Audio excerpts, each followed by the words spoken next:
All right, I'm on hole number 18 of the 2020 Winter Major. I'm in the opening round of the Rookie Division. Let's go check out hole number 18. All right, hole number 18, my goal is to get out in, I'm going to bring a 5-power ball, and I'm bringing a 5-power ball for two reasons. Number one, it puts me clearly over here so I don't have to do any overpower on the drive. And on the second shot, if I end up in the area that I want right here, on the second shot, it puts me over here, and I've got a shot with my sniper coming in where I can put on a little bit of backspin to control the ball, and I have a really nice shot at Albie. But this is definitely one shot at a time, and this drive is super, super important. So I'm going to use an APOC 4 because it's got a little bit more curl than my extra mile, and this little magenta purple line right here, that line, I put this on my grid, so that's how much curl I'm gonna do off of my center line. So here's the center line, and that's how much curl I'm gonna do. This club, this APOC 4 hits 1.6 per ring. 1.6 per. I'm taking a power 5 ball. You can get this done with a power 3 ball. You will have to do a little bit of overpower. A power 4 ball, you could get over to that side, and you can it'll help you on the other shot when you're coming in. But a power 5 ball will put you deeper into your sniper so that you can engage some backspin. All right, that's all I need.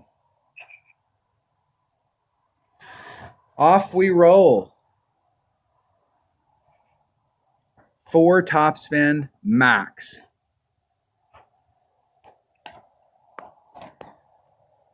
And I'm going to let the wind push me out into the fairway. Now, if the wind's over 5 miles an hour, or excuse me, 4 miles per hour, I'm going to take some wind out. But if it's less than, now I like those spider balls, but they're a 1 power ball. There you go. It's like, what are you doing, dude? That's what I'm saying. You can bring a 3 power ball here and you can do some overpower and let the wind push you. And you can get over to that side right there. But you got to be cognizant of if you end up even a little to the left here, you're going to end up in the fairway because the left-hand side pinches. And so the farther out there you get, the less room there is on the left. So they hit it perfect. Let's see if they put enough curl on there or if they're going to bleed off on the left-hand side. It looks like they're going to bleed off. That's exactly what I'm talking about right there. It makes a little teeny bit of a dog leg down there towards the end, a dog leg to the right, and then the fairway on the left gets shorter, it gets narrower and narrower and narrower. Max, no more than 4. I want to be right on the transition between the fairway and the rough, and the wind's pushing me out. There's 3, 2, and it's pushing me out into that area.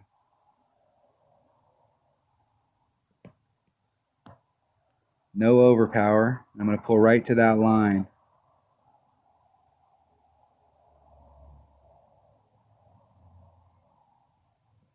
Hitting it perfect. I'm just trying to bleed myself out into that fairway and stay in the center. I don't want that rough over there. I don't even want that. I don't want that thing rolling out there and you even seeing that rough on the left-hand side.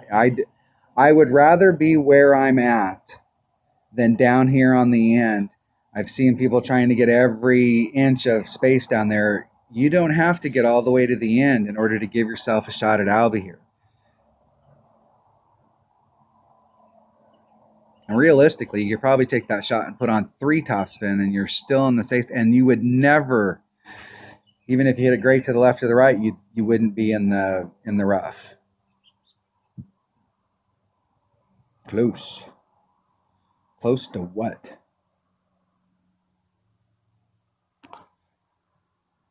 All right, I was doing a 10% adjustment on this into the cup, but I keep ending up off to the left. So I'm going to do a 20% wind adjustment.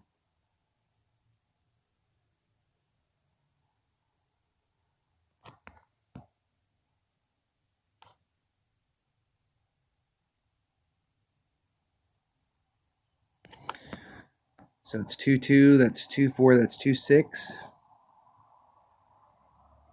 2-6. And that's right back to the red line.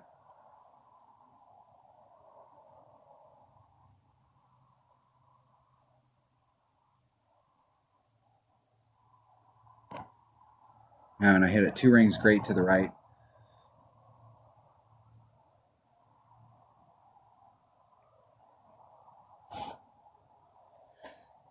I don't know what happened there. It seemed like it was moving, and I don't know.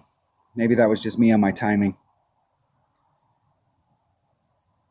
I'm so used to this thing lagging that I'm having to get used to hitting without any lag. But it does seem like on the par fives, I'm still getting, and I've talked to some of my teammates, and they've said, oh no, we're getting the same thing on the par fives. We're getting a little teeny bit of lag where the needle's bouncing.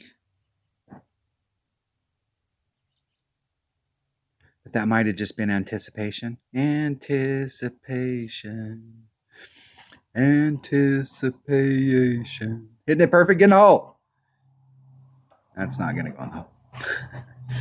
Not even close. Good game. Well, maybe. I still got some work to do. What am I thinking? And evidently, these are not gimmies either. Since I missed one earlier from about a quarter of that range. Ball guide going through the hole, and it ended up short. Good game. All right, so I achieved my goal. I got 2 goals that I got achieved today. That's not the score that I'm looking for. What I'm looking for in order to win in the weekend round is I need to have a minimum of minus 28. And that, in my mind, in the weekend round, a minus 28 is banner worthy. And anything better than a minus 28, I'm giving myself an opportunity for a win. But unless that says 3-0 in the weekend round, I'm not going to win. So I need to pick that up. So on the front 9, I got everything that I wanted to do. My real goal going into this round, regardless of what I did on any other hole, my goal was to come in and shoot the minimum score on all these holes. You need a birdie, got a birdie. You need a birdie, got a birdie. Need an eagle, got an eagle. I picked up some shots, but I wanted to shoot the minimum score. But my real focus today was these 2 holes right here. I wanted to see eagle, and every time I get to hole number 3 and every time I get to hole number 7. Because if you can't, you're not going to get the scores that you're looking for. You're not going to get that minus 28. You're not going to get that minus 30. You're not going to get those scores if you can't get an eagle on 3 and 7. It's just, sure, you can pick up an Albie here and a hole in one there, and you can still end up with a great score. But if you're trying to shoot for the minus 30, and I really do believe in my weekend round, I'm going to have to shoot a minus 30 in order to win, that I'm not going to be able to do that unless I can get an eagle on hole number 3 and hole number 7. And so going in today, my number 1 goal, I achieved it. My number 2 goal was to see if I could shoot a round of minus 15. And so I did that on the front. That's what it takes. That's what you're looking at in order to shoot the minus 30. This 0 right here, go back and watch hole number 11.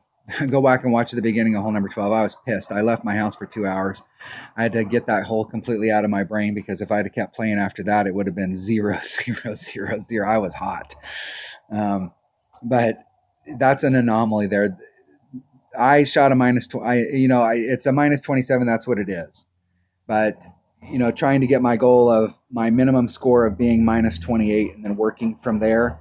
Today was a good round for me.